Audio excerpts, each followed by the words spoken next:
नमस्कार दोस्तों, स्वागत है आप सभी का ऑनलाइन ढाबा स्टडी चैनल पर। फिर से दोस्तों आप सभी के बीच हाजिर लेटेस्ट अपडेट के साथ इस वीडियो में हम बात करेंगे नई प्राथमिक शिक्षक भर्ती के बारे में, साथ ही हाल ही में जारी शासना आदेश के बाद नई जूनियर शिक्षक भर्ती को लेकर, क्योंकि एक ऐसा बदलाव होने जा रहा है। अगर वो लागू हुआ तो इससे हजारों की संख्या के अंदर लाखों अभ्यर्थियों को नुकसान होगा, चाहे वो टेट पास है या सीटेट पास है या फिर नहीं भी किया है तब भी। सारी अपडेट हम कवर करते हैं। वीडियो को लाइक और शेयर करके साथ में चैनल को सब्सक्राइब अवश्य कर लें और इस वीडियो को ज़्यादा से ज़्यादा शेयर अवश्य किया करें।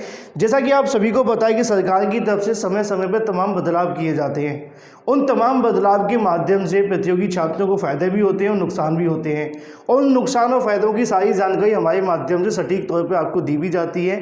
तो ऐसे में ज़्यादा से ज़्यादा अगर आप शेयर करते हैं तो ज़्यादा से ज़्यादा अभ्यर्थी यहाँ पर जान पाएंगे कि आगामी समय के अंदर होने क्या वाला है।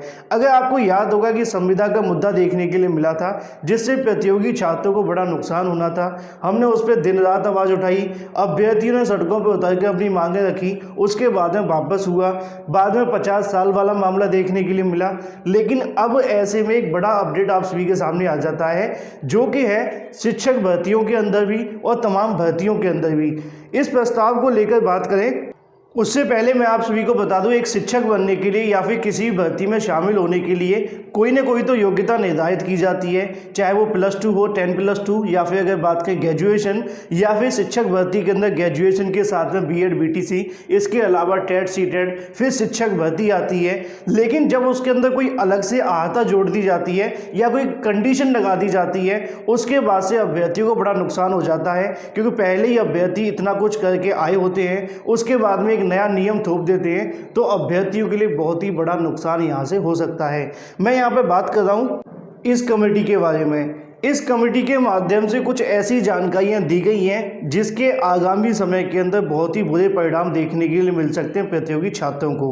पहली जानकारी इनकी तरफ से दी गई है कि बंद हो सकते हैं 10,000 बेसिक जो प्राथमिक स्कूल होते हैं, वो बंद करने की जानकारी दी गई है, क्योंकि उनका कहना है कि यहाँ पर जो अभ्यर्थियों की संख्या, छात्रों की संख्या है, वो कम है। ये जानकारी मैंने आपको सुबह भी दी थी कि शिक्षकों की जो नियुक्ति होनी चाहिए वो संख्या के अनुपात में नहीं होनी चाहिए, ज़्यादा से ज़्यादा शिक्षक होने चाहिए, तभी छात्रों की संख्या बढ़ेगी। लेकिन यहां तक बात सीमित दिखाई नहीं दी। उसके बाद में एक और जानकारी देखने के लिए मिली इसी से संबंधित, जैसा कि आप सभी ऊपर देख पाए 69,000 सृजित होने की उम्मीद है। साथ ही नीचे लिखा हुआ है सरकारी सेवाओं के भीतर अगर हम बात करें, अधिकतम जो उम्र सीमा है वो 30 वर्ष करने का सुझाव भी इनकी तरफ से दिया गया है। समिति ने सरकार की सेवाओं में विभिन्न पदों पर वर्तमान में नियुक्ति के लिए निर्धारित अधिकतम आयु 40 वर्ष से घटाकर सामान्य वर्ग के लिए 30 वर्ष, साथ ही आरक्षित के लिए 35, मतलब इनकी तरफ से यहाँ पे सुझाव दिए गए। पहला सुझाव ये है कि 10,000 बेसिक स्कूलों को बंद कर दिया जाए। दूसरा सुझाव ये है कि जहाँ पे पदों की संख्या की आवश्यकता नहीं है, वहाँ पे आवश्यकता को हटाते हुए नए पदों को सृजित किया जाए। प्रधानमंत्री आवास योजना या फिर अगर बात के मुख्यमंत्री की कोई योजना है, उनका प्रचार प्रसार करने के लिए या फिर उनको आगे बढ़ाने के लिए नए यहाँ पे जो पदों को सृजन किया जाए। तो ऐसे में 59,000 पदों की जानकारी तो दी जा रही है, लेकिन दूसरी तरफ यहाँ पे सरकारी विभागों के अंदर जो जनरल अभ्यर्थी होते हैं उनकी यहाँ पे 40 वर्ष से घटाकर 30 वर्ष करने की बात की गई है। दूसरी तरफ आप सभी को बताएं कि जो ओबीसी एससी अभ्यर्थी होते हैं उनको रिजर्वेशन मिलता है।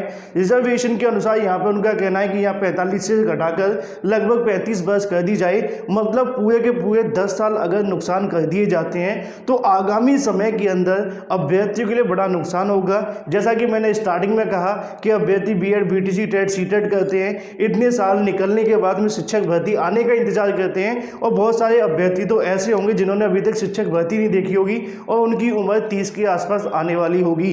तो ऐसे में अगर ये बदलाव होता है तो लाखों की संख्या के अंदर बीएड बीटीसी, अन्य डिप्लोमा डिग्री धारक अभ्यर्थी या फिर किसी भर्ती के अंदर अगर इस प्रकार के मामले देखने के लिए मिलते हैं तो हजारों की संख्या के अंदर, लाखों की संख्या के अंदर प्रतियोगी छात्रों को बड़ा नुकसान हो सकता है अगर इस नियम को लागू किया जाता है तो।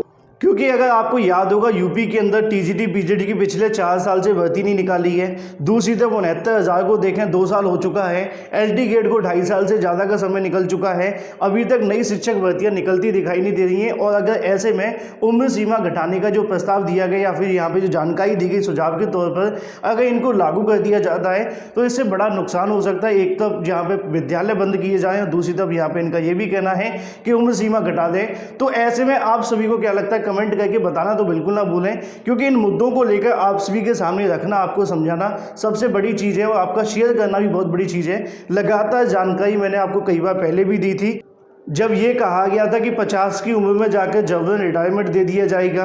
अब यहाँ पे देखने के लिए मिल रहा है कि 30 की उम्र पे आपको नौकरी मिलती है तो ठीक, अदरवाइज आप ऐसे ही बाहर हो जाएंगे। हालांकि अभी तक इसे लागू नहीं किया गया, ये एक सुझाव है, लेकिन सुझाव के तौर पर जो जानकारी आप सभी के सामने तमाम समाचार पत्रों के अंदर छपी हुई है, उसके क्रम में कहीं ना कहीं प्रतियोगी छात्रों के लिए निराशा है और इसको लेकर विरोध भी देखने के लिए मिल रहा है। सोशल मीडिया के माध्यम से अभ्यर्थी अपनी प्रतिक्रिया देते हुए दिखाई दे रहे हैं, ट्विटर के माध्यम से, फेसबुक के माध्यम से, और अगर इस प्रकार कुछ देखने के लिए मिलता है तो इससे बड़ा नुकसान भी होगा। हालांकि पिछली सरकारों की तरफ से इस सीमा को बढ़ा दिया गया था, पहले उम्र सीमा कम हुआ करती थी, लेकिन कहीं ना कहीं भर्तियां समय पर निकलती नहीं है, तो ऐसे में 40 वर्ष होनी ही चाहिए, तभी अभ्यर्थी को राहत मिल पाएगी, खासकर शिक्षक भर्तियों के अंदर और भी तमाम विभागों के अंदर। बाकी आप सभी को क्या लगता है कमेंट करके बताना बिल्कुल ना। और साथ में आप में से कितने अभ्यर्थी, आपके ऐसे कितने साथी हैं जिनकी उम्र 30 से ऊपर हो चुकी शिक्षक भर्ती का इंतजार करें, ये भी कमेंट करके बताएं, उनके साथ में शेयर भी करें। और मेरा ऐसा मानना है कि 40 वर्ष बिल्कुल ठीक है, इससे कम नहीं होनी चाहिए प्रतियोगी छात्रों के लिए। मैं अपने चैनल के माध्यम से आवाज़ भी उठाना चाहूँगा, बाकी आप सभी कमेंट करके बता ही सकते हैं। बाकी आगामी समय के अंदर इसके बारे में कोई अपडेट निकलती तो आपको दी जाएगी। वहीं दूसरी तरफ बात करें नई शिक्षक भर्तियों को लेकर, चाहे वो प्राथमिक की हो या फिर जूनियर शिक्षक भर्ती की हो, उन सभी के ऊपर भी लागू रहेगा। यूपीपीएससी, यूपीएससी से आने वाली लाखों पदों पर भर्तियाँ, उनके अंदर भी आपको ऐसा देखने के लिए मिल सकता है। तो कहीं ना कहीं तमाम प्रतियोगी छात्रों को एक साथ अब आने का जो प्रयास है वो करना पड़ेगा। हालांकि फिलहाल ये सुझाव है, जो भी चीज़ें होंगी आप सभी के सामने रख दी जाएंगी। तो ये तो दोस्तों बात हुई बदलाव के बारे में। वहीं दूसरी तरफ बात करें 69,000 के बारे में, बहुत सारे अभ्यर्थी 69,000 को लेकर तमाम सवाल पूछते रहते हैं, चाहे वो थर्ड काउंसलिंग वाले हो, 36,590 विद्यालय आवंटन वाले।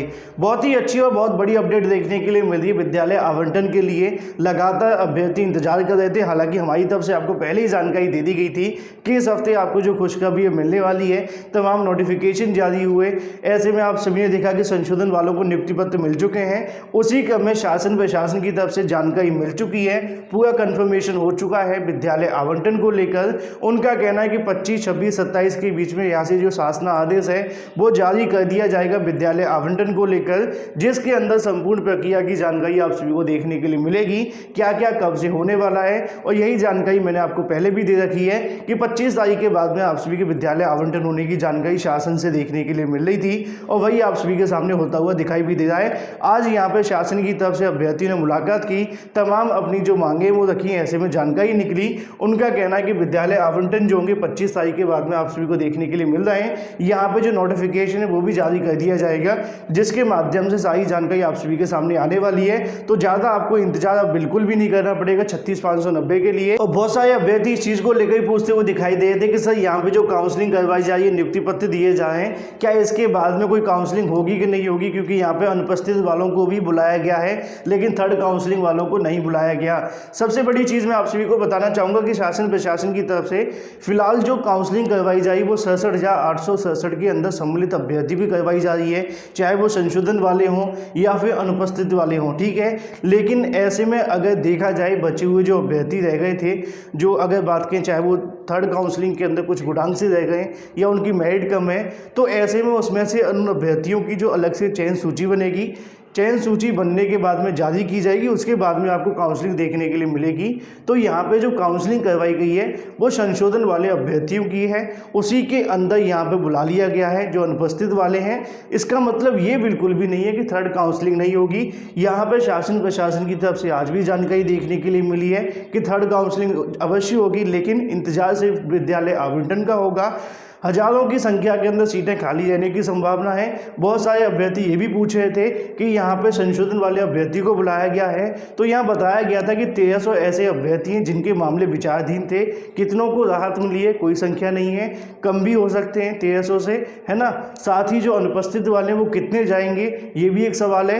तो ऐसे में फिलहाल थोड़ा सा इंतजार रखिए, लेकिन ये सत्य कि थर्ड काउंसलिंग अवश्य होगी, ज़्यादा संख्या कम नहीं होगी। जैसा कि जानकारी पहले थी कि 7,000 के आसपास सीटें बची हैं, अब उसमें से कितने अभ्यर्थी संशोधन वाले, कितने अनुपस्थित वाले उपस्थित होते हैं, उसके बाद में सारा डाटा निकाल कर विद्यालय आवंटन होते ही थर्ड काउंसलिंग की जो प्रक्रिया वो शुरू करवा दी जाएगी। लगातार शासन प्रशासन की तरफ से एक ही सुर में जानकारी दी जा रही है, तो ज़्यादा परेशान होने की आवश्यकता नहीं है, थोड़ा सा और पेशेंस रखिए। जल्दी आप सभी के सामने जो अपडेट है वो आने वाली है। फ्लैश वीडियो के माध्यम से। Thank you for watching this video.